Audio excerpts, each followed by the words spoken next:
नमस्कार दोस्तों, मेरा नाम डॉक्टर मयंक मोहन अग्रवाल है। मैं आज रोबोटिक सर्जरी के बारे में कुछ वार्तालाप करूंगा।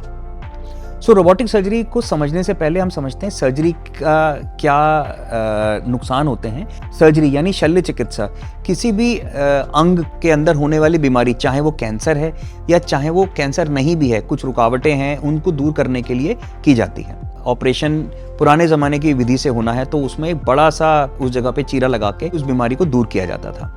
अब उसमें प्रॉब्लम क्या होती थी? उसमें प्रॉब्लम ये होती थी कि इतना बड़ा चीरा जब लगता है तो उसको हील होने में समय लगता है। जब हील होने में समय लगता है यानी कि आप अपने काम पे टाइम से नहीं जा सकते हैं, दर्द ज़्यादा समय तक रहता है, भारी वजन नहीं उठा सकते हैं और उस जगह पे हर्निया बनने का चांस होता है।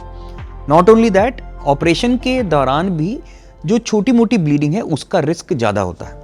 ओपन सर्जरी के इन डिसएडवांटेज को देखते हुए रिसर्चेज हुई, लेप्रोस्कोपी विधि का जन्म हुआ।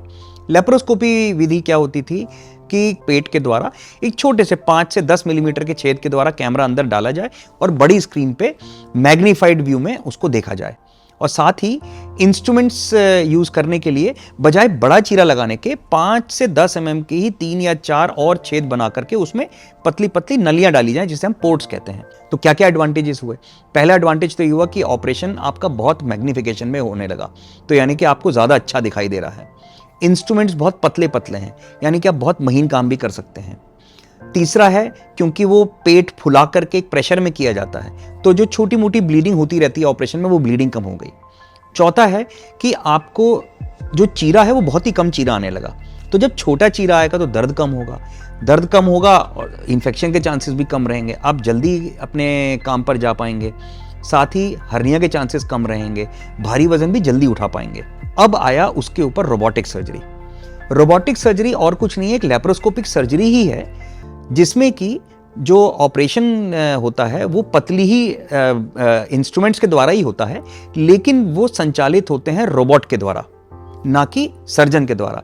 सर्जन ऑपरेटिंग फील्ड में खड़ा नहीं होता है, लेकिन साथ में एक और वीडियो गेम जैसे कंसोल के अंदर बैठा होता है और अपने उंगलियों के द्वारा इंस्ट्रूमेंट्स की टिप को ऐसे संचालित करता है, जो मूवमेंट है वो रोबोट जो होता है उसकी आर्म्स जो हैं वो उसी मूवमेंट को ऑपरेटिव फील्ड के अंदर रिप्रोड्यूस करती हैं। एडवांटेज लेप्रोस्कोपिक सर्जरी से इसमें यह हुआ कि जब लेप्रोस्कोपिक सर्जरी करते हैं तो कुछ ऐसे डिफिकल्ट एरियाज होते हैं जिसमें ऑपरेशन करना थोड़ा डिफिकल्ट होता है। जो रोबोटिक इंस्ट्रूमेंट्स होते हैं उसमें रिस्ट मूवमेंट्स होते हैं, जैसे ऐसे ऐसे ऐसे ऐसे इस प्रकार से हर एंगल पे घूम सकते हैं, जैसे एक रिस्ट घूमती है इंसान की। जो फाइनर मूवमेंट्स हैं वो और ज़्यादा प्रिसीजन के साथ किए जा सकते हैं। यही एक रोबोट की स्पेशल एडवांटेजेस।